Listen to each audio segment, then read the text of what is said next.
Whereas, they think either I or the other person have made the decision to end the marriage. And he's telling me I have to be out of the house by the end of the week.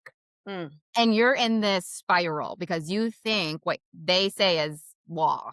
And Mhm. so part of my job, and I'm assuming probably your job, is like, let's pause. Okay. Let's think about this logically. If you went into a courthouse today in front of a judge, I love to play the like, let's pretend we're in court game. Yeah. Is the judge going to be like, he asked for a separation on Tuesday. You have until Friday to get out of here? No judge in No. America. I don't care what state you're in. No judge in America is going to tell you to leave. So they feel this pressure. I'll have a consultation and I'm like, we haven't even like gotten to, how many kids do you have Right. involved? And it's like, um, I have to move out. I need to get my own car insurance. I need to pay these bills. I just started this new job. And it's like, the only pressure that you're under is either from you or that other person. Right. And I Right. go, that is why we have a separation period. So that you can figure out, can we reasonably cohabitate during separation, or does one of us have to move out? Do we have to move out week 1, month 1, Right. when the divorce is finalized in 2 years? Like, there's no playbook. And I also think that is why it is hard because Yes. no one is telling you what to do. Yes. Yeah, absolutely. And that's where because as we've talked about, your entire life shifts. Your whole life shifts and changes and feels like it's blowing up. And this is my to-do list now because you're trying to find some semblance of control. Yeah. Right. And Yeah, that that's a good then point. feels like if I can do these things, at least there's something that can control, right? We're trying to grasp and hold on for those little bits. And you're right. I say that the pause, right? Like I say it like, hold on. Let them spiral, let them crash out for a minute. And then it's like, Right.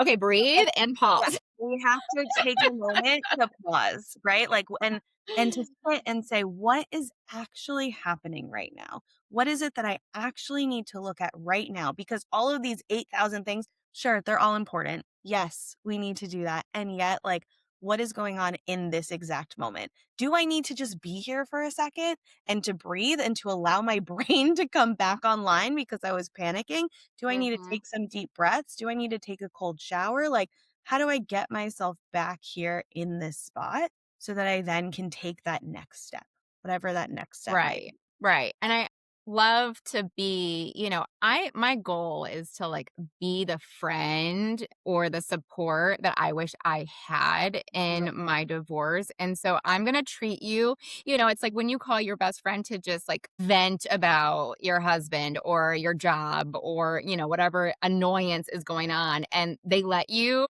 Yeah. do it, and then they're like, "Okay, but you know that this person always does this, or you always, do this," and you feel better at the end of talking to them. They have that, like, logical side that they can tell Yeah. you that you can't see because you're so in it that you can't see, and they're just like, "What are you like, this is not even a reason to crash out, like, what are we doing?"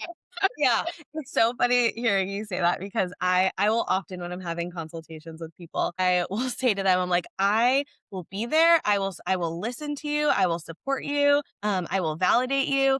And I will also challenge you, right? Like, and Yeah. I will also Yeah. I'm gonna lovingly. say some things you don't Right. like. Exactly, exactly, because part of this is, like, how are we see things through our lens. What is it Mhm. like for having somebody view it through a different lens and be able to have us shift our perspective?